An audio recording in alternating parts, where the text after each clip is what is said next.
Welcome!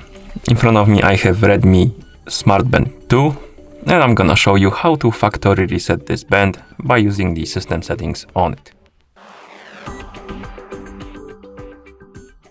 First thing we need to do is to wake up the screen on our smart band, and you can do it by tapping on it. Once you wake up the screen, swipe up on the screen to open the menu. Then scroll down through the menu, find the settings icon and tap on it. In settings, scroll down and find the system option and select it, and here tap on the reset option and then tap on the checkmark to confirm and start the resetting process.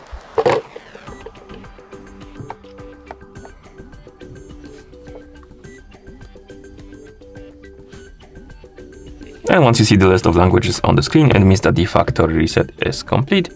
And that's how you factory reset this device by using the system settings on it. Thank you for watching. If you found this video helpful, please consider subscribing to our channel and leaving a like on the video.